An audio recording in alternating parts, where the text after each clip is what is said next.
What is going on, everyone, and welcome back to the greatest podcast in the world, Shooting the Shit Uncensored. You know who this is.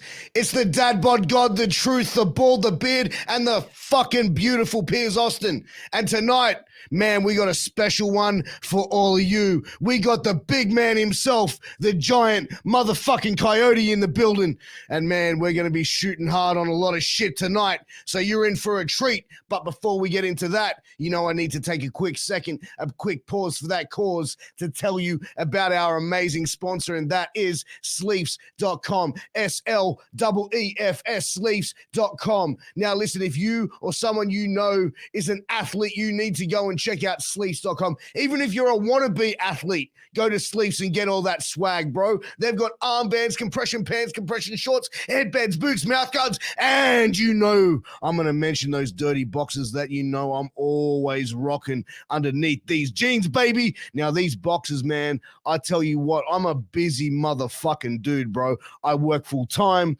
I'm at the gym. I podcast my ass off. I'm on shows. I got 3 crazy kids, 1 crazy wife. Just kidding, darling.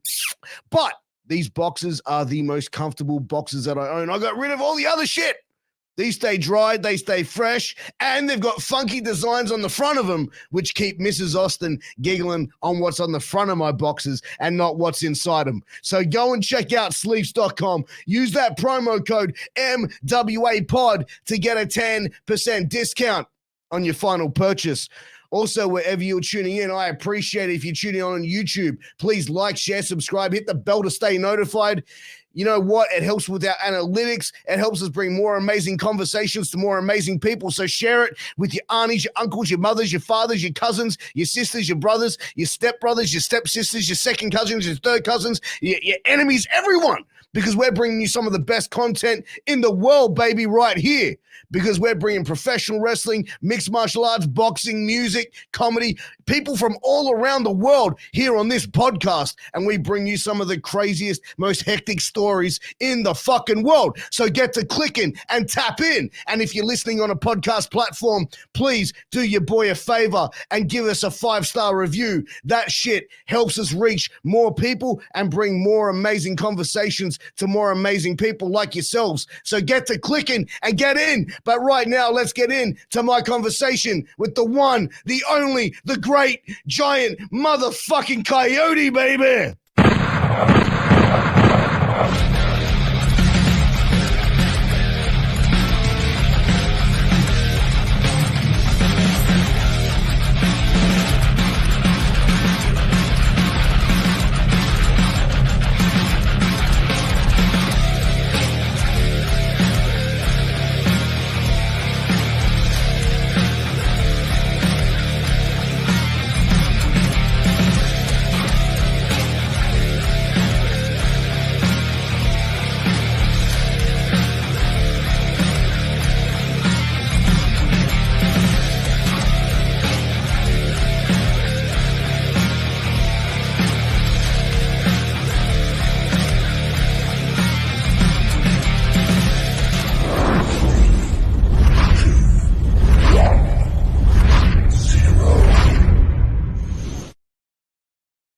What's going on, guys? Welcome back to the greatest podcast in the world, Shooting the Shit Uncensored. And I'm here with one of my favorite people in the entire world. And I know I say that about every guest, but this time I actually mean it. The one and only, Kyote. Welcome to the show, brother. Hey, my brother. Thank you so much for having me, man. I get pumped every single time I watch you do that intro. Sweet baby Jesus, that is amazing.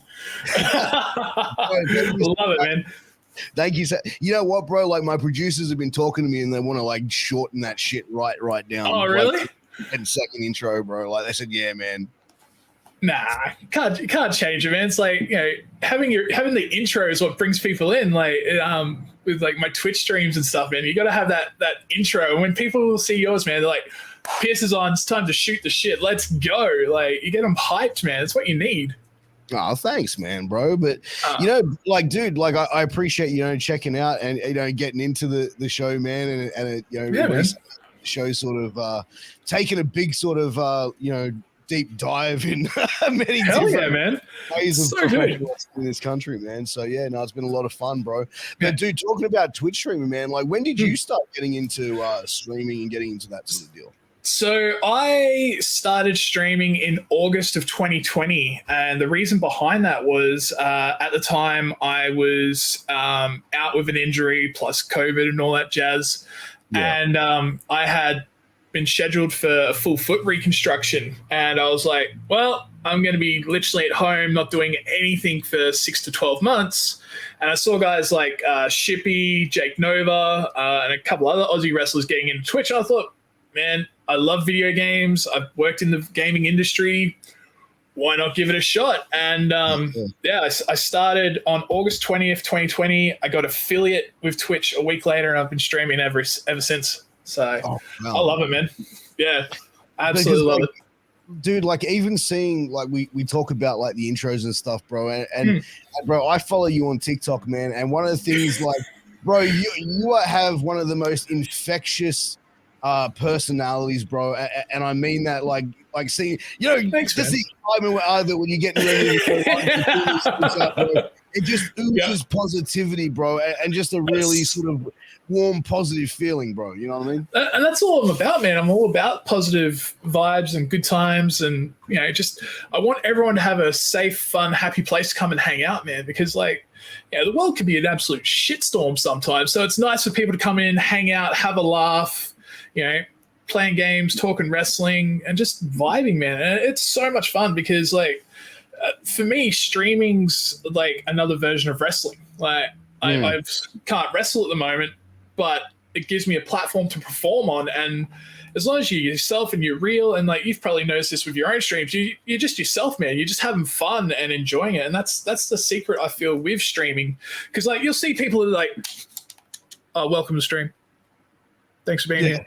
Like, fuck that. Like, people want to see the positive vibes and having fun. Like, anytime someone comes in or I get raided or anything, man, like, I'll roll my intro and I'll have fun with it. And like, I get creative. Like, you gotta get people smiling and a reason to be here, you know? So, yeah, you can't take life too seriously. Bro, I've seen some like interviewers and streamers, bro, like, and like this is one, like, you know, and dude, this dude has like a huge platform, but like every time I see his shit, I'm just like, and that's Hannibal, right? Because it's like every time like I see him, I'm just like, dude is so monotone. But like in saying that, he has a huge following, so like clearly I'm the one who has like. It's so weird though. Like you see that and you're like, what are they doing that I'm not? Like it's something. I don't understand it. Like, well, like, you know, you didn't wrestle Abdullah the Butcher and get bladed.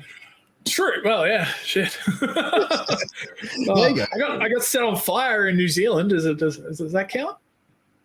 What, you got set on what, in a match, or like what was the game? Dude, so I was just 18 years old, man, and fun thing, man. Usually when you wrestle outside your home fed the first time, you wrestle interstate. I wrestled in New Zealand. I literally got on a plane and wrestled internationally.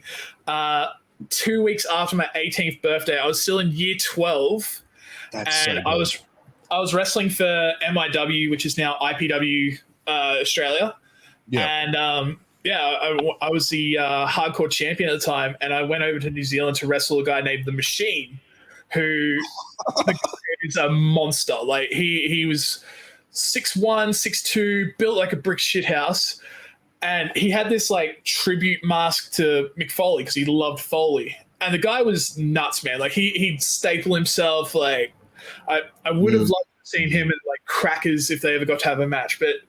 Yeah, he's like, oh, so during this match, I'm going to set you on fire. I'm like, I'm sorry, what? I was like, dude, I got school on Tuesday. Like, you can't kill me too much. He's like, okay, so fireball the face. I'm like, sure. Damn, bro, that's nuts. Oh, dude, it was so funny because I won the hardcore title in January of 2006. So I was still in high school. I was in year 12, and I ended up winning it in a hardcore rumble, and I was doing weekly shows at the time for MIW, and I defended the title one weekend, and I got busted up big time, like thumbtacks, staple gun, barbed wire, like doing stupid shit at 18 years old. Yeah, 100%. I go to school on the Monday, and I've got Band-Aids on, and like the school principal and the guidance counselor are waiting for me at the front gate, and they're like, "I just need to have a word with you." I'm like, "Oh yeah, sure." They're like, "Is everything okay at home?" I'm like, "Yeah, why?" They're like, "Well, there's something going on with your parents." I'm like, "I live with my grandparents, like my 60-year-old grandmother and my grandfather." Like, "But what's with the bruising and the cuts?" I'm like, "Oh, well, this is from a staple gun. This is from barbed wire, and it was self-inflicted." They're like, "Right, so you're not getting hurt at home?" I'm like, "No." They're like, "Okay." So I just explained it was from wrestling. So yeah. Were they like going like wrestling but barbed wire? Like yeah, they're like staple gun. I'm like, yeah. I was like, yeah, no, I had a $10 note stapled to my leg. I've still got the scar on my arm just here, like from where I had a staple gun. Like, yeah. That is so stupid, man. Dude, like, you know what I mean? Like being like 18 and doing some of that dumb shit like that you did. Yeah. Like looking back at it now, being like older and wiser, do you look at like some of that deathmatch wrestling and are you like a fan of it? Or you going like, fucking doing? I started wrestling on January 4th, 2004. So I was 15 when I started training. And then I had my debut as the Executioner in July 04. And then like I had several gimmicks before I became Coyote. I was even Ben Lee from Bean Lee. Let's go. Yeah, man.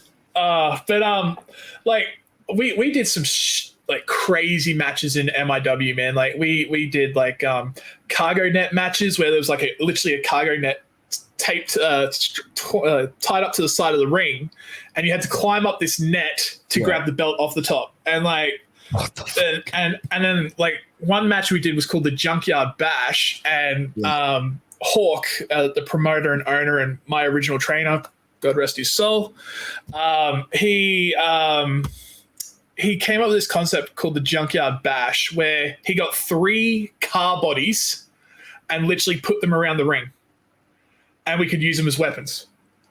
Like what you mean, like car shells, right? Like they should be like no, like actual cars that like from the wreckers that he got brought in on a tow truck. That's a cool look. That'd be a cool look. Yeah, so like, and yeah, you could use the cars as weapons, and like, I was choke slamming guys onto the bonnets and all sorts of shit. Like, it was crazy, man. So like, I was 16, 17, 18 during this hardcore phase, and like, it was nuts, man. I love it, but I look back and go, probably a little silly, like. But like, when it comes to like deathmatch and stuff, man, like I'm not against deathmatch wrestling if it has a reason and if it has a story. Like I'm a big believer in psychology and storytelling. And like, even when I was doing hardcore stuff, everything had to have a reason, like why we were doing it. And even through later in my career, when I was doing, hardcore matches or death matches, everything had a reason. It wasn't just like, hey, I'm going to take this light tube. Like I hate that sort of thing. Yeah. So yeah. But no, man, it was wild. So like my teenage years, I was wrestling and going to high school, and it was the coolest thing. Like I was at school Monday to Friday, and then I was wrestling every weekend. Dude, so, that's pretty crazy, man. Like, it was nuts.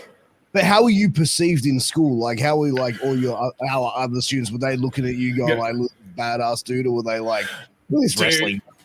It was so funny because in primary school, I got bullied so badly, like to the point that my mum pulled me out of school. Like, I used to get teased for being the tall kid and the bigger kid. And then day one of high school, so I was 6'1" at 13. Damn. And I get to high school and everyone's like, "Holy crap!" Like, you go from being the bullied to potentially being the one who's going to bully like the teacher. Yeah. It was crazy, man. So like it was a complete role reversal for me. And then I got into wrestling. I think it was grade 9. Yeah, end of grade 9, started grade 10. I got into wrestling because we saw a local show in 2002, which was at the time they were still WCW Australia, and so it was like guys like Hawk, Cruz, Farmer, Mars Mauler, he was there as well, and like Lebanese Butcher and all these sort of guys. Yeah. And then like we didn't have access to the internet or anything back at that stage, so my mum was trying to find a wrestling school because I was like, this is what I want to do. Like I want to get into wrestling, and like even through high school, I was a massive wrestling fan. And then one day my mum rang me and she's like, "Oh, need you to get dressed and come with me. I'm gonna pick you up. I'm gonna take you to meet someone." I was like, "Okay." And my mum was looking for acreage for our horses because my mum was a horse trainer. And she's like, "Oh, I've got someone to meet." And I was like, "Okay." And I walk in, like, get to this house, and she introduces me to this guy. And he's got this big silver championship belt on his table. And I'm like, "You're a boxer or something?" He's like, "No, I'm the Australian hardcore champion for WCW Australia." And I was like, "Hi." He's like, "Your mum says you want to start training." I'm like, "Yes." He's like, "Cool, I'll pick you up on Wednesday." And I was like, "What?" And then, yeah, man, just started from there. So 15 and a half, January 4th, 2004 was when I first started training in this little sweatshop, this little squared room that was attached to an adult store. Like at 15, right? Like I think 15 is like one of the most like weirdest ages that people go through. Yeah. Like you're not quite a child, but you're not quite an adult. No. You're kind of like in this world of purgatory. You know what I mean? Like, yeah, man. And like at that point as well, I was 6'3". So like I'm 6'3", 140 odd kilos.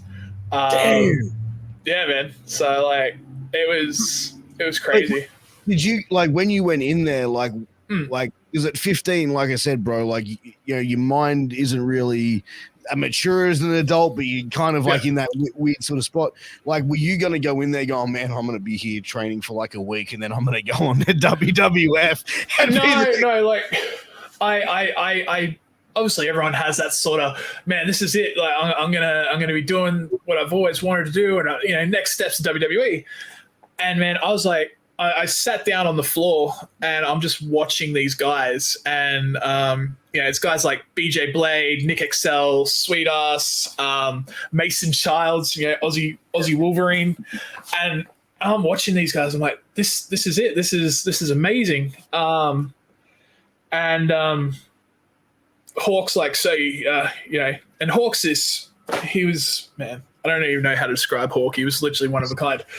This big, stocky Kiwi guy, tattoos, bald head, and used to always talk with his hands like, "You like what you see, boy?" And I'm like, "Yes, sir. Yes, I do." Like, he's like, "You think you got what it takes to be a professional wrestler?" I'm like, "Yeah, I think I do." Like, dude, training was hard. Like, anyone that ever says, "I'm going to start pro wrestling training," I'm like, you are going to be so sore. Like, it's not a cakewalk. Like, I was very lucky. I picked up a lot of stuff pretty quickly. For the life of me, man, I couldn't bump. I struggled so much with bumping. And what people don't understand is like bumping is the most unnatural human thing to do, to throw yourself down at the ground. And like, even when you're falling, you're always going to be like, you know what I mean? To brace yourself. You know what I mean? Like, look to stop it. You know what I mean? But to go like that, bro, like I've never tried to just legit throw my. No, I actually, when I did Japanese jiu-jitsu, we had to do similar shit, right? Yeah, break falls. Like, dude, like, man, I couldn't get that shit. I was like, never ever was like. Oh, dude, I struggled with that hardcore, like trying to pick up bumping, and like to the point that Jackaroo and Sweetass used to literally tape my feet together and then attach a rope to it, and like we're pulling my feet out from underneath me, like. Oh, and the sweatshop, man, we didn't even have a ring in there. We used to have 2 gym mats, and it was like one side of a ring, like it was like a corner. So you had a corner post with 2 ropes that went to another corner, and then there was 2 gym mats, and that's what we were bumping on. And you were, and what? This was attached to an adult movie store. Yeah, man, literally next door on the Gold Coast to it. So Hawk used to own a adult store, and the sweatshop was literally next door. So you'd walk through the adult shop to get to the wrestling area. That's like how fitting is it that a guy named Hawk would be the guy that owned the adult bookstore on the Gold Coast, the adult store on the Gold Coast. You know what I mean? It's crazy, man. And like Hawk was also like a stunt man. He was in the Phantom. He did heaps of movies, and he was trained by King Curtis. So, which was pretty gnarly. So yeah. So he would tell stories of like 60s and 70s, like how he's like, used to wrestle with Ric Flair, and we'd get so much heel heat that people would be waiting for us outside with shotguns, and like, oh shit, like just full old school. And like he was one of those. He had this director's chair, man, that would sit in the training center. He'd just sit there and he'd just he'd be like, Coyote, do it again. Oh, all right, sorry, Hawk. Like, and he wouldn't get up, or if he wanted to show you something, he'd do it from his chair. So he'd be like, figure 4. Like. But dude, how funny is it? Or not funny, but like, how wild is it that you can get like fans to react to the level of them getting guns and wanting to cause people physical harm? Like, is that like well done to the performer, or is that like maybe the fan should not watch pro wrestling? a bit of both. It's funny you say that, because my first internet, like when I went to the States the first time in 2012, myself, Nick Excel, and Minx did an indie show for a company called RCW in Anaheim, and XL was my manager, and I was wrestling their champion in a 2 out of 3 falls match. And typical Aussie came out making fun of America. I blew my nose on the American flag and just general heel shit, man. Yeah. And as we're leaving, security comes up to us and they're like, "Oh, are you guys the Australians?" We're like, "Yeah." And he's like, "Yeah, you can't go outside right now. There's the gang waiting out there for you. They watched the show and heard your comments about America." And we're like, nah. Like, we're thinking someone's pulling a rib. They're like, no, seriously. If they don't leave, we'll get a police escort you back to LA. We're like, holy shit, we've done it. Wait, what did you actually say? Like, what were the words? Oh, I just said, like, America sucks. I blew my nose on the American flag, wiped my butt with it. Like, just general heel stuff. Like, nothing. Dude, you know what? It's funny. Like, I told her, I've told this before, right? But like one of my, like, legit, my first interview I had was with this guy called Maven Bentley, who was a promoter in the States, who ran CZW, or was the promoter for Combat and Wrestling for years. And he told me, he's like, when MJF was coming up on the Indies, MJF like came to him and said, "Hey, I got this idea for me to get some heat." And he goes, "What is it?" He goes, "I'm going to come out to the ring with the flag. I'm going to cut a promo. Then I'm going to take a shit on the flag in the middle of the ring." And he goes, "Wait, you're going to shit on the flag? Like, you're going to talk shit about the flag, or you're going to talk shit about the country? Like, I'm not following you." He goes, and MJF goes, No. I'm going to go out there, cut a promo. I'm going to remove my trousers, and then I'm going to squat down and shit on the American flag." And Maven's like, "No, you are not. You will die." He's like, but MJF was like, "Think about the heat, brother." Oh man, it was one of my favorite heel things to do. Is if I was wrestling like in New Zealand, I would have a bag with me. I'd be like, "Oh, I've brought you gifts from the Gold Coast. First of all, these are Tic Tacs. You put them in your mouth and it gives you good breath." And then second item would be toilet paper, and teach me how to use toilet paper. And I was like, finally, something for your ladies. I know it's tough, and you men have a hard time trying to keep a hold of your women. So these are Velcro gloves. And I pulled out a sheep as well. And oh man, see, I loved being a heel because like I'm in real life, man. I'm a big gentle giant. I love making people smile. And when people are like, "Wow, you can actually be a heel," I'm like, it's the job. You've got to be able to adapt, and if you 100%. Can do it, then awesome, But dude, what I find, like, in the business, like the biggest assholes on the mic and in the ring are the biggest sweethearts You know what I mean? 100%, man. You know what I mean? They're always Yeah. the nicest people in the world, bro. You know what I mean? Yeah. Yeah. No, it's so good, man. It's always Like, a lot of fun. I always used to say that about like Sam Osborne. It's like, dude, like he used to be the most obnoxious cunt of a heel, but like backstage, like honestly, you don't find a nicer guy in the business than him. You know what I mean? Like, just absolute sweetheart. It's so good, man. And like, especially when you get to travel around the country and you visit different feds, and you get to interact with people, and you see what they're like on screen, and then you meet them outside of a show or before a show, and you're like, wow, these guys are really, really damn cool. Like, yeah, man. Yeah, it's awesome, man. I think as well, like you get like, I think sometimes you go, oh, you'll have a preconceived idea what someone will be like. And you're like, oh, I don't know, this guy's like, you know what I mean? Or this person's going to be like, and then it's like, you mean, go, oh, well, that was not what I was expecting. That was, you know, like, I don't know. Maybe that's just like the I don't know how we are in society now, where we're just quickly like, man. Well, I just fucking hate someone straight off the bat. And I think something.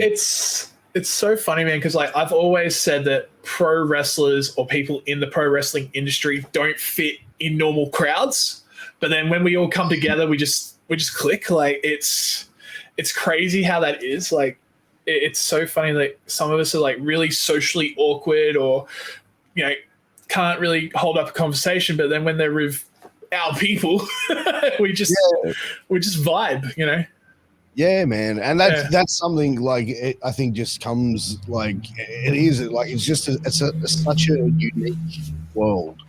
Absolutely, bro. Like it really is. It's especially recently, everything that we've seen has been really. Oh man, it's been crazy. Like because it's so funny because I'm coming up to 20 years now being in the industry, and I was 15 when I started.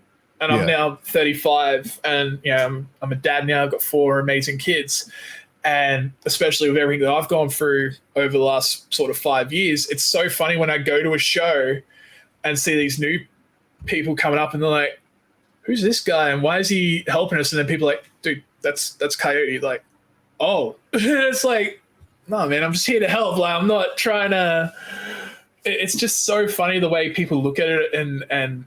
If someone steps away from the business for a little bit, and it's like, it's really interesting how people react to stuff. So yeah, it's so funny, man. And I think also like with the rise of social media over the last sort of decade, it's definitely changed a lot of things as well. So yeah. Oh, for sure, man. I think it definitely has, man. Like it's a different era, I think, with like the social media stuff. Because now it's like, I mean, you can build this following and whatever if you're putting out, a certain level of content on your social media. You know what I mean? Like, and I think TikTok is one of those ones where it's like, man, like you just made people TikTok famous, bro. You know what I mean? Like, it's, and it was funny. I saw someone, I can't remember who it was posting about it the other day, and they're like, oh, you new wrestlers have no idea what it's like to do a flyer drop on a Sunday in the blistering heat, walking up and down streets, handing out flyers in mailboxes, to now just typing on a keyboard. And it's like, man, I spent so many weekends walking up and down Brisbane City, handing out flyers, like,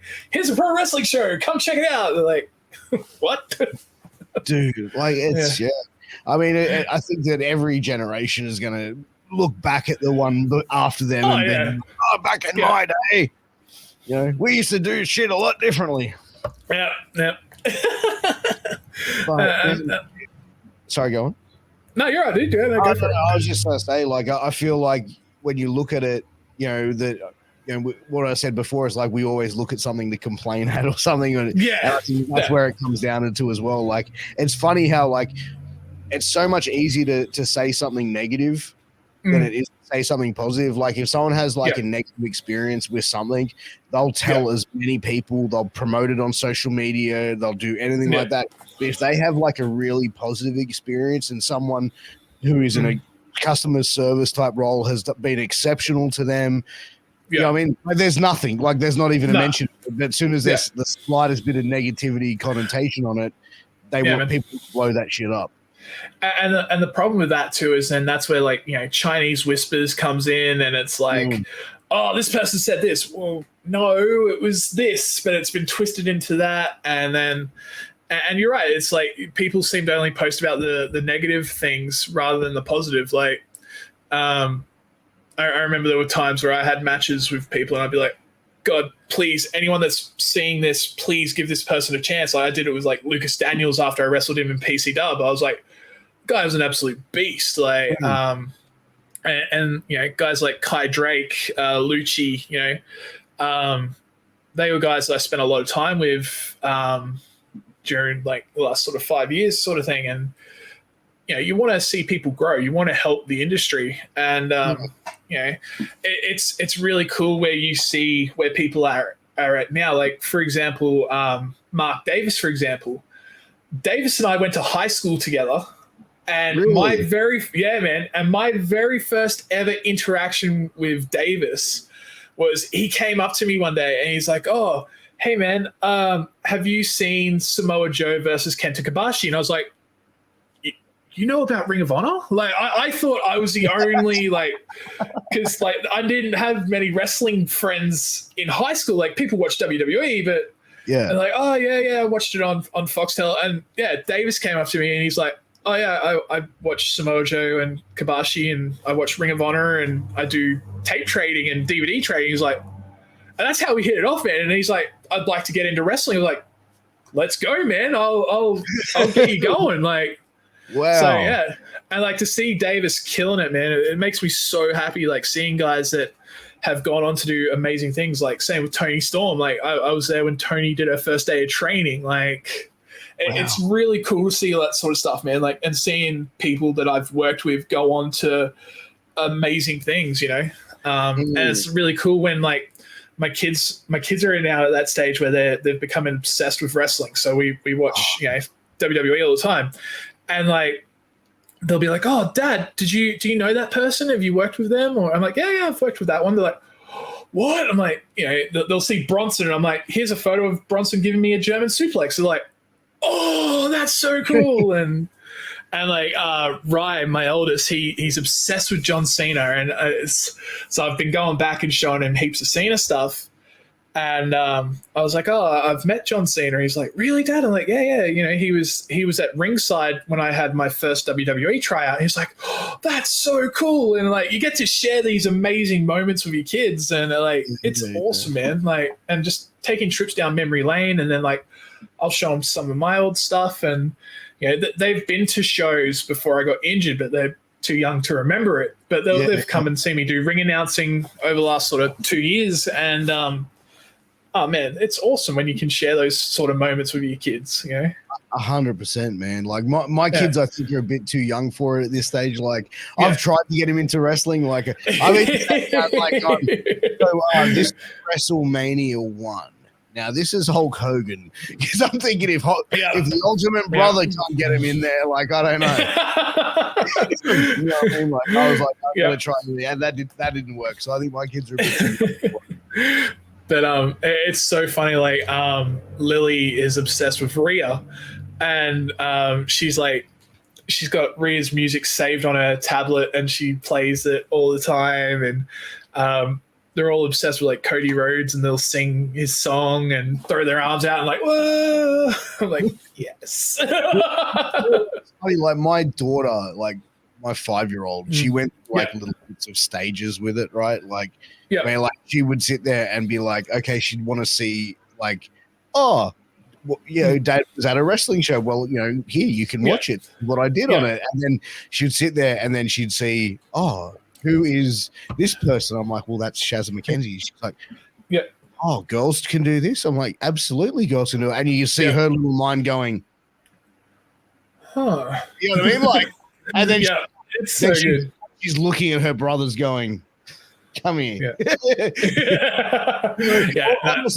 was that movie? The WCW one was like, "Want to wrestle? Ready to rumble?" Yeah. Summon me. Want to wrestle? That's exactly what she turned into for a while. She was just, that's so good. She's probably like, "No, again. Want to wrestle?" That's so good. I love it. Man. But it's great that you have those memories that you can go back and show the kids and stuff. And dude, I want to take it back a little bit. So you said you did a WWE tryout, and John Cena was ringside for that. Like, yes. So like, take us through it. Like, when was this? How did it come about? And then we'll go through the whole John Cena thing. Yeah, man, sure. So my I was fortunate enough to have 2 tryouts. I had one in 2011, one in 2014. The 2011 one was really funny. I had just wrestled in New Zealand for KPW.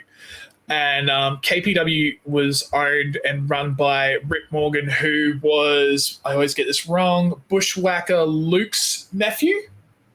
I think. I hope I got that right. And I believe there was a WE tour coming up, and scouts had reached out to him and I think a couple other people, and they're like, do you want to put anyone's name forward? And he put my name forward, and I got an email that said, hi, Mr. Kyote. We want to know if you're available for a WWE tryout next Friday in Sydney, Australia. And I saw this email. I'm like, and I showed Nick Excel because he was, he's my best friend. He's literally like my brother. And I was like, bro, I think this is fake. Like, there's spelling mistakes in this email. And, and I was like, this doesn't seem real. So he's like, send a message back going, because I had recently received like a fake email, like someone claiming that they were Vince saying, "Oh, we want to sign you." I was like, "Yeah, right, okay." So it was literally a couple of weeks after this. So we emailed back and we said, with all due respect, as you can imagine, people send joke emails. Is there anything you can do to prove the legitimacy of this email? And all I get back is, "Yes, this is real. Call this number." And it was a Connecticut number. So rang the number and spoke with the agent there, and he's like, "Oh, we're holding a tryout in Sydney. Do you want to be there?" And I said, "Absolutely, I'll be there. I'm ready to go. Let's do it." So flew to Sydney, and it was myself and 5 other wrestlers that attended the tryout. And they were all Kiwis. So it was like literally, I was the only Aussie and there was 5 other Kiwis. So obviously the connection was through KPW and Bushwhackers and stuff. So we get there and the email said like, show up ready to train. So we're like, okay. So we didn't wear our suits to the venue. We literally got there in training gear. And the guy that was actually like the head of production met us first, and he's like, okay, Mike Rotundo will be taking the session, so IRS. And you'll have him, you'll also have the head of photography, and there was someone else, and he's like, oh, and the champ will be there as well. We're like, wait, sorry? They're like, you mean the champ? And he's like, yeah, John will be at ringside. We're like, okay, cool. So like we get walked in. Yeah. So like we get changed into our wrestling gear, go to the ring, and then we meet Mike Rotundo and everything else. And then John's at ringside. He comes down, shakes our hands, says hello to everyone, and he sits. And I wrestled Slade Mercer. So and then had a 6-minute match with Slade. Everyone had a match, and then they were like, cool, thanks for everything. Catch you later. We're like, that's it? Like, okay. Like, it was crazy. Like, sit back, watch the show, just like enjoy catering, not get out. Yeah, no, it was like, we got tickets to the show, but like, it was really interesting how different the tryouts were between 2011 and 2014. So like, The 2014 tryouts, I can't really go into detail about those because legit had to sign NDAs and all that sort of stuff. But it was a 2-day tryout, which was run by Bill DeMont, who at the time was the head of NXT training side of things. So, and Canyon Seaman was the other guy there. So it was Canyon, Bill DeMont, and we know that John Laurinaitis was there as well. Yeah. And dude, all I can say is that 2-day tryout was death by cardio. And they had like 40 different people from all over Australia and New Zealand, footballers. Like, it was brutal. What they do, just having you doing just like insane, yeah, man. Like it was at Rod Laver Arena in Melbourne, and it was just, honestly, man, I had only been medically cleared 8 weeks prior from breaking my ankle. So I was training like crazy because I wasn't going to miss the opportunity. So I was like, I'm going to be there no matter what. And just the cardio side of things, man, it was brutal. Like, how were you going into that? Like with the cardio, I was probably in the best shape I was at the time. Like my trainer and I just smashed cardio and circuit training and stuff like that. And like, but I wasn't ready for the level of running and climbing stairs and stuff. So it was intense. So like, yeah, but it was amazing. Dude, I can just imagine like how like the pressure of those tryouts would be. Like, how many was there any people that dropped off throughout the tryout? Yeah. Like I dropped out by the end of the first day because my ankle just couldn't handle it, and it was really cool because like Bill said to me, "Oh, if there was a show this weekend, would you wrestle?" I was like, "Absolutely." And he's like, "Well, you've earned my respect." I'm like, "Well, sick. I can take that away because like I wasn't the fittest person there, and there were people dropping out and stuff like that. But like for him to get like that wrestler mentality of like, there's a show on, I've got to perform, even if it kills me." Like he was really stoked with that. But yeah, man, like it was so different to my first one because we had to do medicals, we had to have paperwork and all sorts of things, and like it was so different. But they took really great care of us as well. Like we did have catering, they did all of our meals and stuff for 2 days. It was awesome, but it was a whole different kind of beast in a 3-year difference. Like, yeah, for sure. So yeah, no, but it was awesome, man. Like it was an amazing experience. Like I'm very fortunate that I can say that I had 2 WWE tryouts in my career, in-ring career anyway. Yeah, and you know, I was lucky enough to travel around Australia. I wrestled around the world. Like I look back on it, man, and just smile. Like and I'm not done. Like I'm still doing ring announcing now. I'm training people. I'm doing commentary. I love it, man. Like it's been my life since I was 15. Like, yeah, you can say you're out, but you'll always get pulled back in. 100%, man. Like the market, bro. And you know what, man? Like I kind of feel like I was having this conversation with my producers. I'm really into like mafia documentaries and mafia. Hell yeah, man. Like I'm really into it, bro. And the whole thing is like their code of silence and kayfabe, and like how, you know what I mean? Like I see a lot of similarities between the mafia and professional. Absolutely, man. Absolutely. And like people go, "Oh, kayfabe's dead." No, it's not. It's not. Like it's just changed, bro. Yeah, and you're still protective of the business. It's like when people come up to me and go, "Oh, wrestling's fake." I'm like, "Okay, cool. Fake this." Like, tell me how that's fake. Like, or if I grab you and throw you in the air, you're gonna come down. Like that's gravity. You can't fake gravity. Like, 100%, you know, 100%.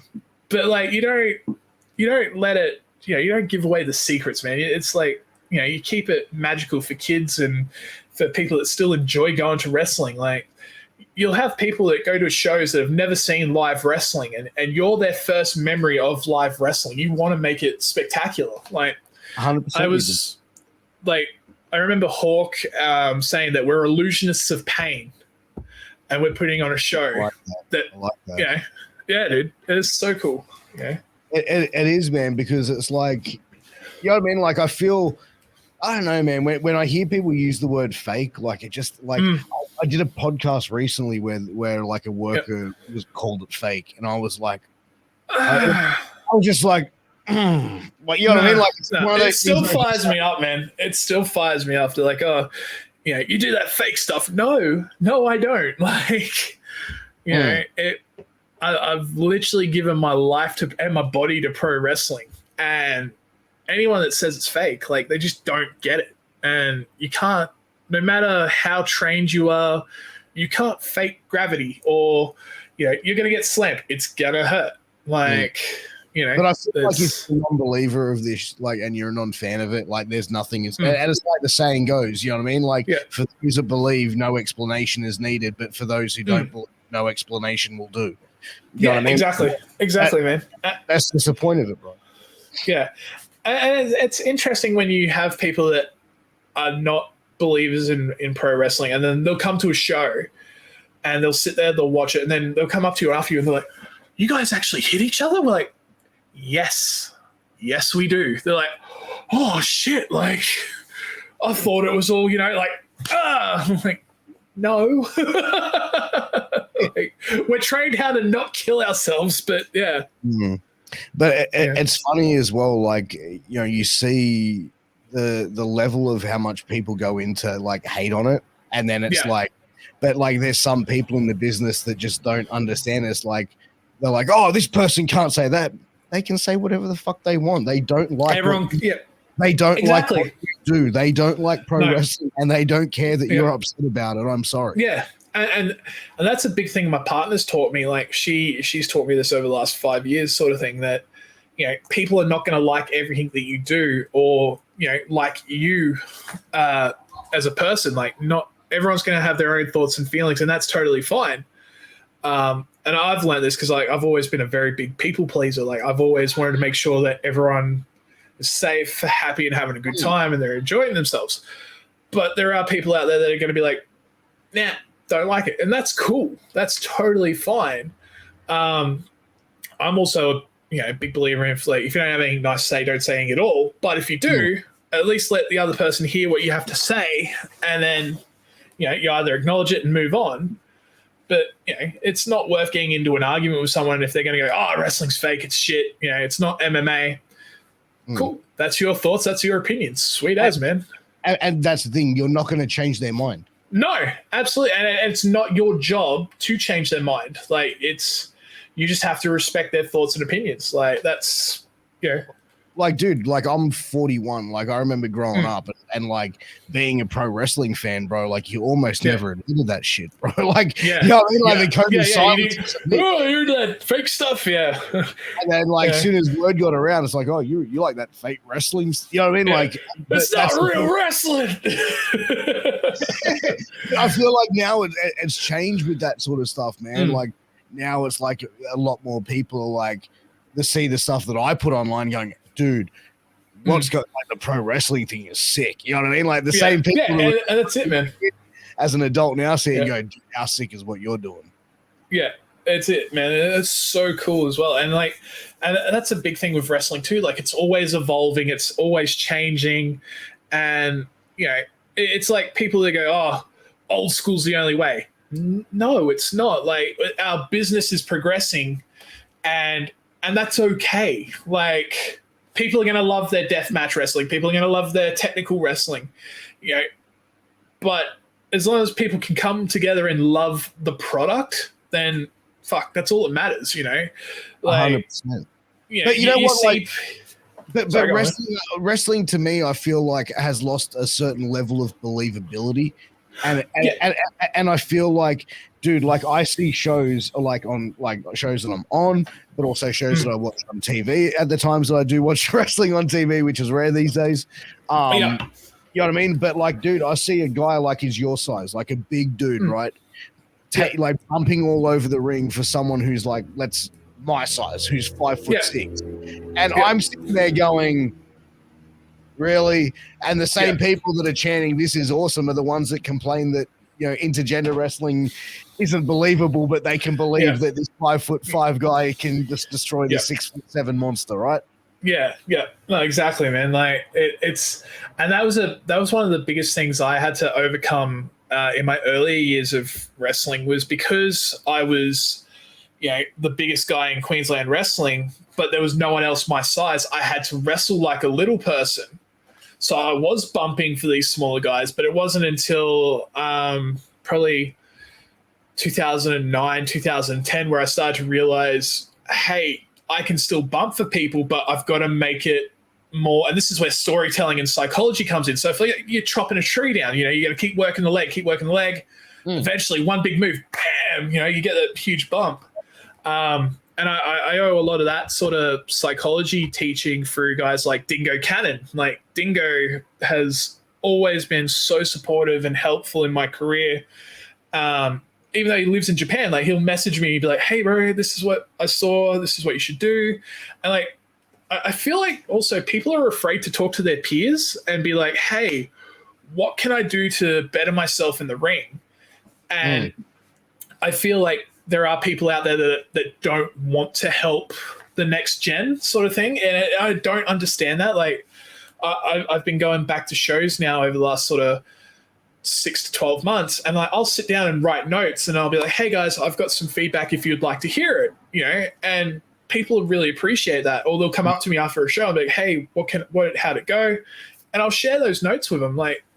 And that's the only way we'll get better is if we keep working together. And it's so interesting, the different mindsets and stuff with wrestling. Like, yeah, and like I said, like storytelling and psychology is a big thing for me. Like, I love a match that has a reason, has a purpose, or builds something. Like, like a prime example, if you want to talk big matches, like Kenny Omega and Okada, where the whole build was Kenny couldn't hit the one-winged angel on Okada. And it was like, if he hit it, he would have won. Like, and he hits it, and then he gets set. He misses the count. Like, that sort of shit I eat up, man. Like, I loved watching like Shawn Michaels, Bret Hart back in the 90s, and that sort of stuff. Just storytelling, man.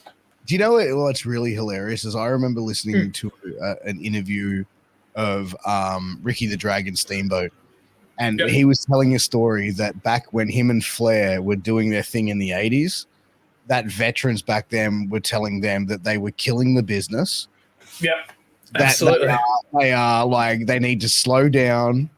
They're not selling enough. You know what I mean? Like, and we look back at those matches as some of the greatest fucking matches in the history of the business. Oh man, Steamboat Macho, Steamboat Flair at Starrcade. Like, oh dude, I love watching that sort of stuff. But like, I definitely think that speed is always a big killer in pro wrestling. I've always believed that things need to slow down. But again, it depends on what's happening in the ring and the story that they're showing. Like, and again, it's the industry's always changing and evolving. There's always something happening that's new and exciting. Like I remember when Will Ospreay and Ricochet had their match in New Japan, people just ate it up. They're like, holy shit, this is the greatest opening to pro wrestling ever. And they're literally just flipping and countering each other. And people are like, oh, some people loved it. Some people absolutely hated it. But like, but that's what I'm saying is like wrestling is so subjective when it comes to it. Like people sit there and go, that is the greatest professional wrestling match in the last 10 years, where like other people would go, you know what? That's very entertaining, but it's not professional wrestling. You know what I mean? And like, I can kind of sit there and go, hey, if they're going out there, they're entertaining the crowd. It's on a professional wrestling show. Even if like people go, oh, that was terrible. It was bad. It sucked. It blah, blah. The crowd invested. Yep.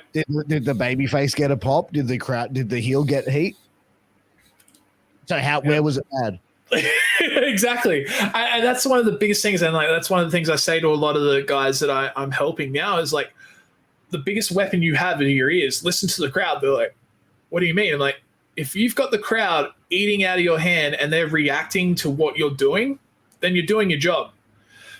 And like, that's where like selling is so important. And like, like someone's got you on a hold and you're reaching out to the little kid in the crowd, like, come on, help me. Like, and they're reaching out, trying to, boom. That's the magic of it, man. It's storytelling. It's good versus evil. It's, it's awesome. It's the closest thing to real life superheroes, Yeah, man. But I feel like sometimes storytelling is kind of like lost in the business at the moment. Yes. Yeah, totally. Or people don't like it because it's not happening quick enough. So like prime example is the whole Bloodline Sami Zayn feud. Like, I think that's been brilliant. I think it's been absolutely incredible. Totally agree. But there are people out there that hate it because they're like, oh, should have ended months ago. No, like people have been so invested with it, and like you've just had the payoff. It's been the hottest thing on WWE television in the last 10 years. Yeah, exactly. Maybe since Daniel Bryan. Yeah, totally agree, man. And it's long-term storytelling. And like it's even like Triple H addressed it after Mania with Roman beating Cody. He's like, the story keeps going. It's not over. And he's right. Like the whole storyline has still been flowing and flowing nicely. And, people are reacting and eating it up at the moment. Like they announced, I think it was yesterday, that it's going to be Jimmy and Jay against Roman and Solo at Money in the Bank. Yeah. Sick. that adds to the story. Like, and who knows what's going to happen next? It's so cool. And that's the thing; it does get lost. I reckon that is going to be one of the stiffest matches. Oh yeah, you know what I mean? Because it's like absolutely, man. It's like when you spar with your brothers or your close people, it's like you always like put a little bit of extra stink on it. Go, keep that. Oh yeah, absolutely, man. And like I've always said, if you're really good friends with someone on the outside of the ring, you can make magic on the inside of the ring. Like Dean Draven and I used to beat the absolute piss out of each other. And we just laugh about it during the match. Like, we just be like, bam, oh, yeah, good one, bro. Bam, oh, fuck, all right. And same with, like, when I wrestled Maniac. Like, Maniac and I used to just wail on each other, man. We had so much fun with it. Like, it's crazy, man, because, like I said, it's like you have that sort of thing where it's like someone you barely know, you don't want to do that. But it's like, oh, dude. Yeah, like someone you just want to beat the shit out of, and it's like I was talking to my boy Angel, and he was telling me like when he went over to Japan, and he goes, the Japanese were going up to him, going, Angel-san, you throw a chair very hard, please, and he's like, this New Yorker, Brooklyn guy, bitch, what? And he's like, hit me really hard with the chair, and he's like, okay. And he's like, man, I did it. He goes, I took this like Japanese guy's head clean off, and he goes, after you tell me, oh, thank you. And he goes, cleanest shit ever. Yeah, it's so crazy, man. Like, it's so funny when you work with internationals and stuff like that, man, and the different styles of wrestling and like the striking side of things. Like, I've always been I hated throwing punches, because obviously throwing a punch is like the hardest thing to make look legitimate. Like, I'm 6'10" and 170 kilos. If I punch you, you're not getting up. Like, so I always threw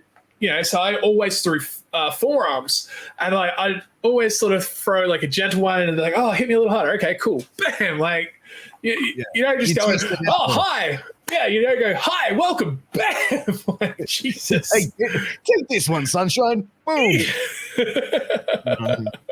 Dude, I've been in the industry so long, man, and I've spoken to a few people from Queensland wrestling in here, bro. And man. And, I actually recorded one just the other night with Mitch Ryder that's going to be coming out.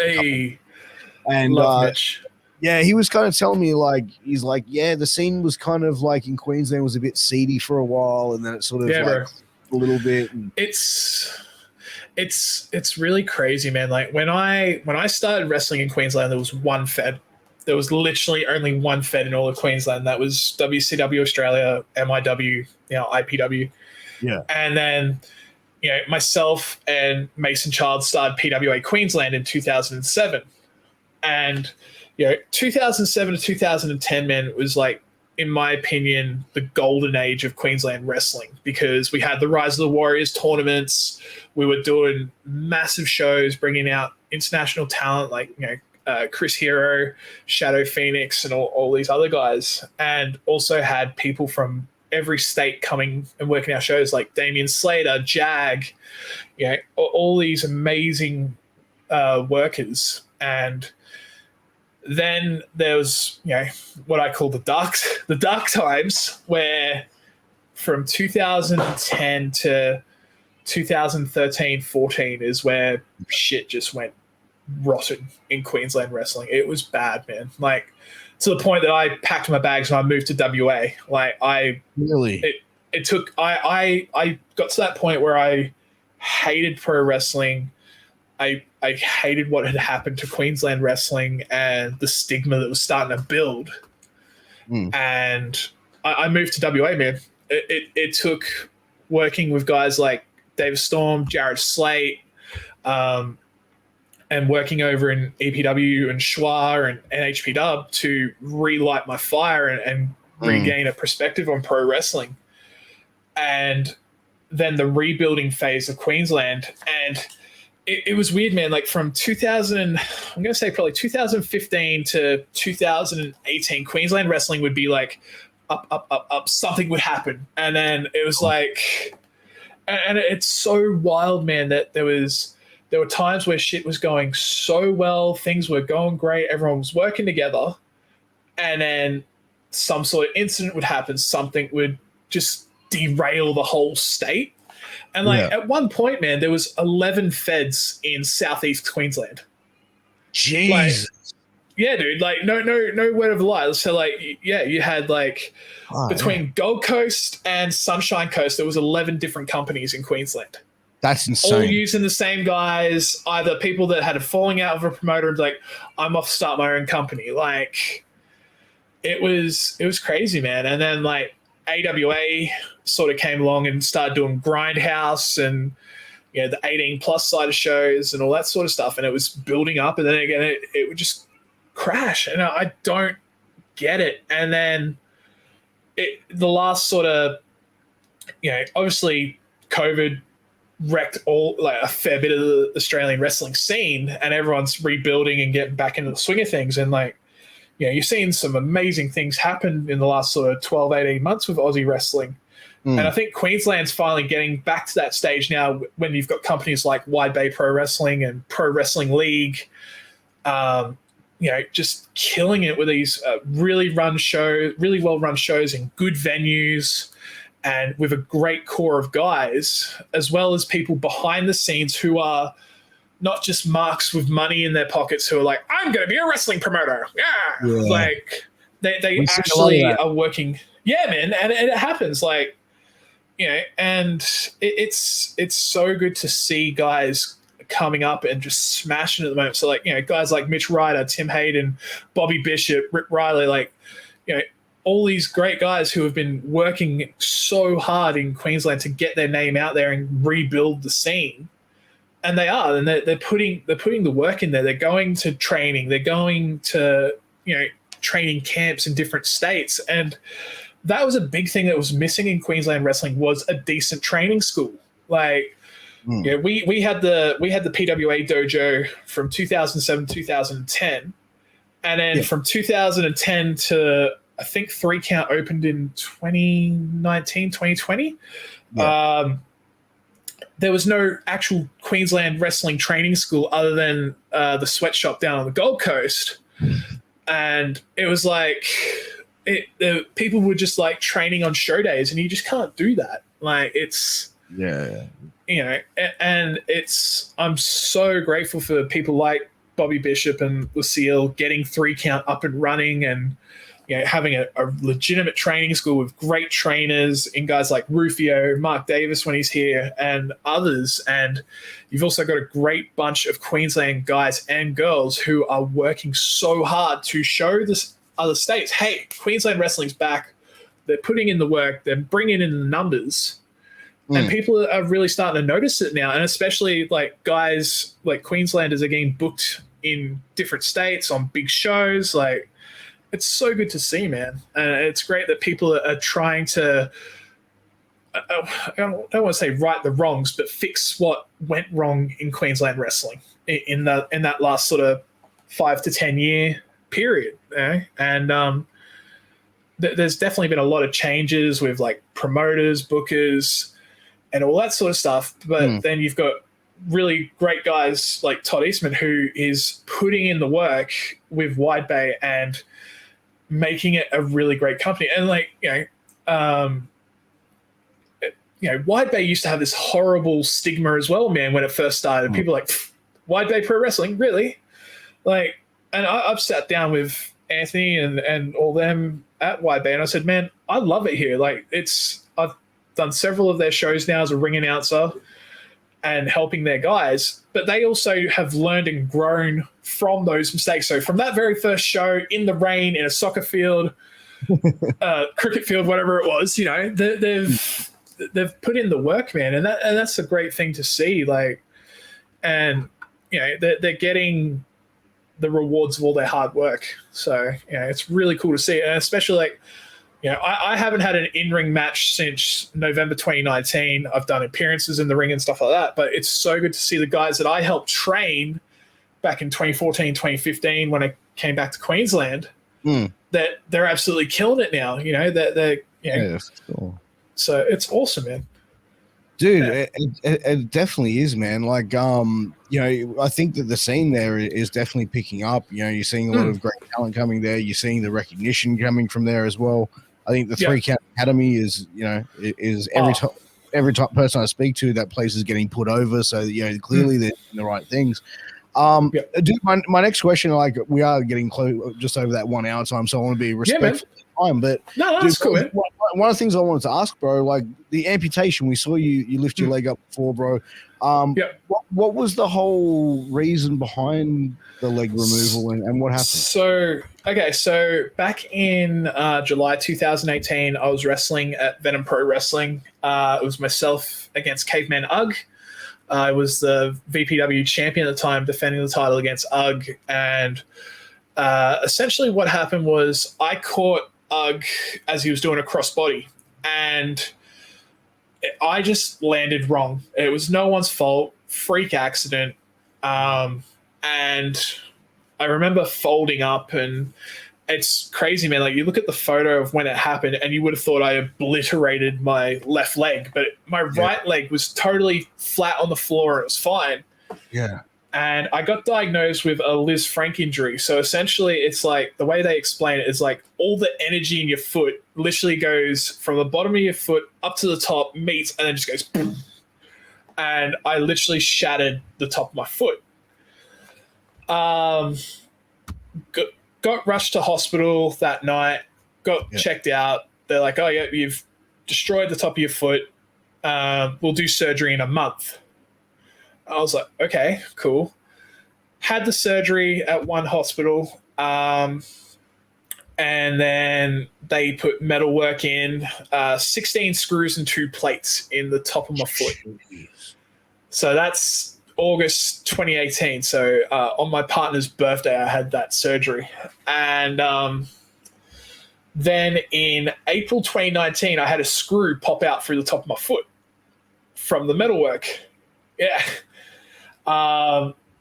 Because, so I should backtrack a little bit.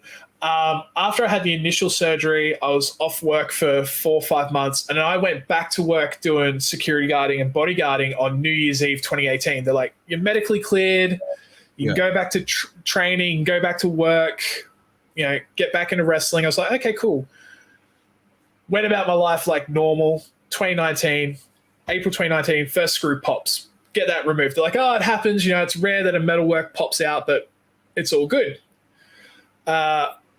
Started wrestling again. I wrestled in Suplex in July 2019. I did Supernova in Brisbane 2019. So like getting back into the things, wrestling and everything else. And then November 2019, I had a second screw pop out. And I went to a different hospital this time, and they had my surgeon removed the screw, and she's like, I want to have a proper look at this if that's cool. I'm like, yeah, for sure. She comes back after the surgery. She's like, so the entire front of your right foot is not even attached. I'm like, I'm sorry, what? And she's like, I don't know how you're not in excruciating pain or walking. And I also used to have like this bulge on the archway of my right foot. And I brought this up with the original hospital. I was like, hey, I've got this swelling. This doesn't feel right. They're like, no, it's just swelling. It's fine. Don't worry about it. Yeah. It wasn't until the second screw pop that she's like, your front half of your foot's not attached, and the top of your foot has moved into the archway and locked itself and healed in the wrong spot. Oh. And I was like, oh, okay. So she's like, you need to have a full foot reconstruction. Like, there's nothing, like, we need to fix this. So I was scheduled to have full foot reconstruction in March of 2020, but then obviously COVID came in and the world shut down. So my surgery got moved back to October 2020. And I had a full foot reconstruction on the right foot, and I got put in a leg halo, which had 14 spikes going into my leg from my knee down to my right foot. And they, seemed like the surgery was successful. Everything was fine. And then in March 2021, I had the halo removed, and they had to get specially made steel rods to get put into my foot because they didn't make them big enough in Australia. So I literally had to have these 3 metal rods imported from Europe, and they're like, we're going to essentially build like a scaffold around your foot, and that this will strengthen it, keep it all safe, and everything should be sweet. And then I was placed in what's called a crow boot, which is like a modified moon boot essentially, with a massive heel on it, and looked like something that I'd borrow from Gene Simmons. And was walking on it, working, everything was sweet. And then Christmas 2021, I got the all clear to go to full weight bearing, wearing medical shoes, like your life's back, you're all good, you've done it. 2 weeks later, I developed a pressure sore on the base of my foot, and we treated it. Everything was fine. Yeah. And then January 2022, same spot, pressure sore came back, treated it. Everything seemed fine. We did swabs, we did tests. Seemed like everything was sweet. Then February 8th, 2022, I'm sitting in the lounge room with my partner, we're watching TV, and all of a sudden my foot just goes, and it locked into place and then just swelled up, like literally ballooned. And I was in agony. Like I literally felt like my foot was on fire. And like, I've got a stupidly high pain threshold, but this hurt. Finally get an ambulance, get to the hospital the next morning, and they start doing tests, and they're like, oh, we're going to have to do a flush out. You'll have to have surgery. We'll see what the hell's going on. So between February 8th and February 27th, I had 5 separate surgeries on my right foot to flush it and drain it. And they found during that time that I had 4 different types of staph infection in my foot. So I had golden staph, group B strep. I had 2 other types of staph infections in my foot. And it had started to eat away at the foot and the muscle, and like it was getting into the metalwork. Like it was literally rotting the metalwork. Like these stainless steel rods were compromised. And and like I remember my surgeon came and saw me after the 5th surgery, and she just started bawling. Like she was absolutely devastated because she'd been with me for 2 years trying to fix a screw up by another hospital because they misdiagnosed it. So, and she's like, I just said, it's okay, I understand. She's like, I'm so sorry. Like she's like, when do you want to do it? I said, when can we, I knew where we were going, and I always knew the possibility of an amputation was there. And she's like, I want to give you as much time as possible. And I said, all right. She's like, how about in a week? I'm like, okay, cool. So March 7th, 2022, had the right knee below amputation. Man. So dude. So it was crazy. But at the same time, man, like after that surgery, after I woke up from the amputation, I felt so at peace and so free. It was weird, man. It was like all the pain and the sickness and everything was just gone. Wow.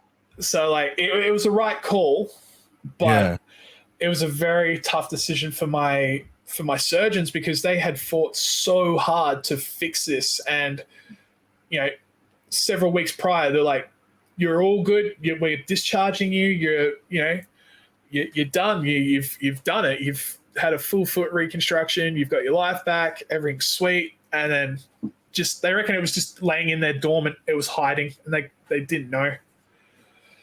So yeah, man. But had the amputation on March 7th. Spent a week up on the ward. Got moved to rehab, and they're like, "Oh, you'll probably be here for 1 to 2 months." And I said, "I'll be out in 3 weeks." They're like, "What?" I'm like, "Yeah, no, I'll smash this out." Did rehab. Got out and rehab in 3 weeks. Yeah, man. Left the hospital on March 23rd. So not even a month later, I was already back home. And then I started physio and rehab in June. So yeah, I had 2 months to like settle in and adjust to everything, and then I started rehab. And then started rehab in June last year. Got my training leg in August of last year. Yeah. And they're like, okay, now you've got your prosthetic, your training leg. It'll take you 12 months to be cleared and move on to the next stage. And I said to them, I'll do it in less than that. And they're like, yeah, nah, you're not doing that. Got medically cleared from physio in January of this year. So I did it in 4 months. Jeez, man. Yeah. And like, dude, like, do you think that comes down to you being such a positive dude? Like, because like, absolutely, man. Because like, how did that? I feel like, you know, when you're faced with like, bro, that's some major like adversity to be fucking facing, man. Like to lose a limb. Like, was there any point at any time there, like, did that shine of yours, did that spark of yours like diminish at all?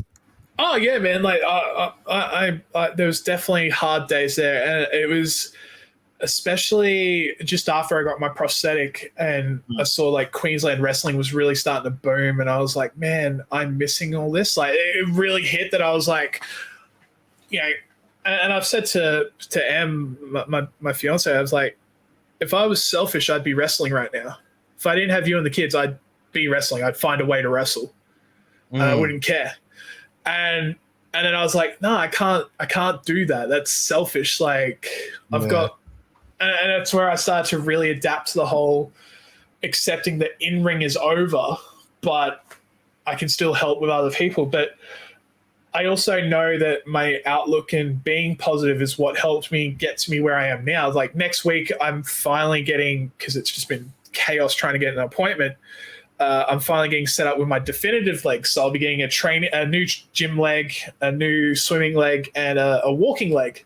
Oh, that's and dope. like, yeah, man. And like, I've been so focused the whole time. Like, even when they said, "Oh, we're going to amputate," I was like, "Cool, I'll be in the Paralympics in 5 to 10 years." They're like, "Okay," and like that's what I'm training for now, man. Like, I literally had training today. I'm with a team called Sporting Wheelies in Brisbane City, which train Paralympians, and I'm training for bench press at the moment. Like, and yeah, man. Like, I've always said I was never going to let this injury define me or change me as a person. Like, I've adapted to it, and like, yeah, I don't have a leg, but I get around, and like, I don't have any issues. Like, I went out with my daughter on Friday. I took her out to the movies, just her and I. Like, it doesn't.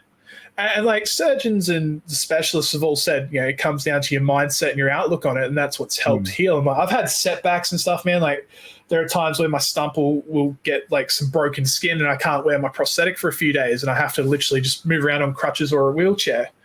But no, like I've never let it stop me. But I've had my hard days where I'm like, fuck, I miss being a wrestler. I miss being in the scene.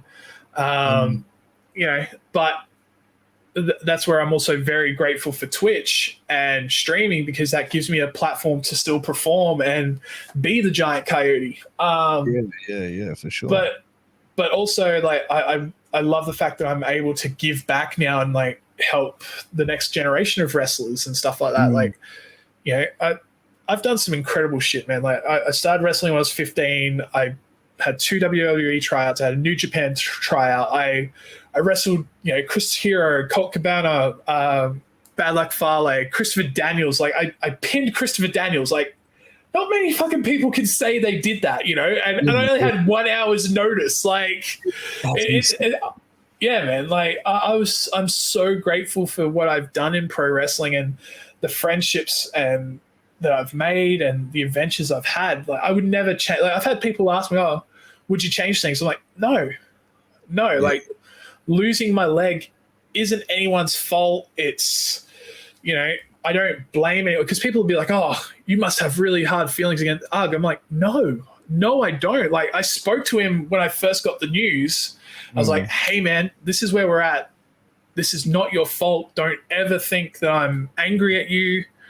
You know, and yeah, I've just adapted to it, man. I've not let it ever put me down or I'm still able to go out and play with my kids. I'm still able to do what I love. But you just adapt and learn, I feel like that's like how you addressed it with him, like by doing that is like shows the type of man that you are, in the sense of like, you know what I mean? You've accepted it. It is what it is. You know what I mean? Like, bro, like whatever you could have said to him, like I'm sure he would have already been beating himself up worse about it. Like nothing you could have said in a negative connotation could have made him feel any worse. I'd like to believe that. Yeah, and like even when the initial injury happened, man, and I got taken to the first hospital, Ugg was there, man. He came and saw me before he flew back to Melbourne. He's like, "Are you okay?" I'm like, "Brother, I'm fine." Like this, like I only ever had two major injuries in my career. One on my 25th birthday in WA when I broke my ankle, and then my foot injury, which ended up being the catalyst to lead to my amputation. But like, people go, "Oh, wrestling took your leg." I'm like, no, it didn't. Like, yes, that's where the action that caused the snowball effect, but it's not wrestling's fault, and I don't hold anyone responsible for it. Like, I literally sat in the corner after the match because I stood up. Like, so I stood up and I was like, "Ugh, I'm hurt. We need to finish the match."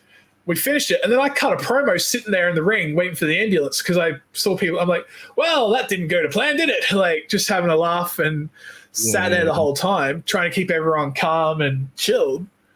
But like, no, man, like I've never once blamed anyone or had ill thoughts or hatred or anything to Aussie wrestling because Aussie wrestling gave me so much when it didn't have to. And people seem to think that wrestling owes them stuff. It doesn't. Like, wrestling's been there for all of us to love and enjoy, but it's never been there to be like paying our bills or whatever. Like, it's something that we love and enjoy as fans, as workers.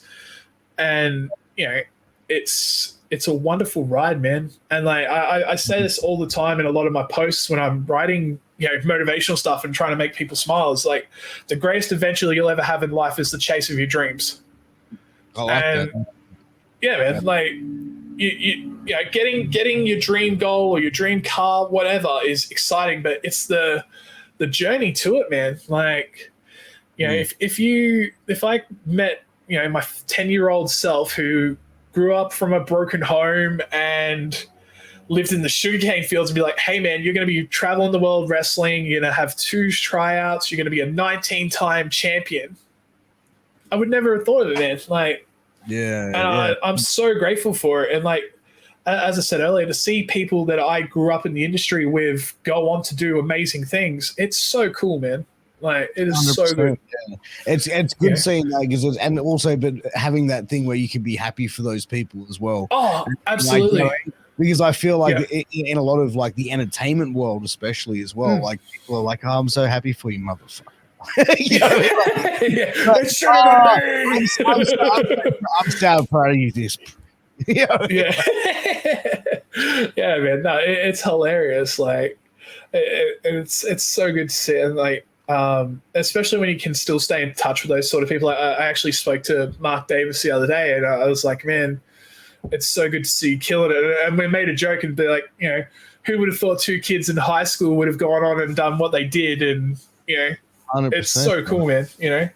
And it's so good, man. And like seeing guys just killing it, like for example, like seeing Shane and Mikey and Robbie tearing it up in New Japan now, and they're in the G1. You got Jonah and WE, and like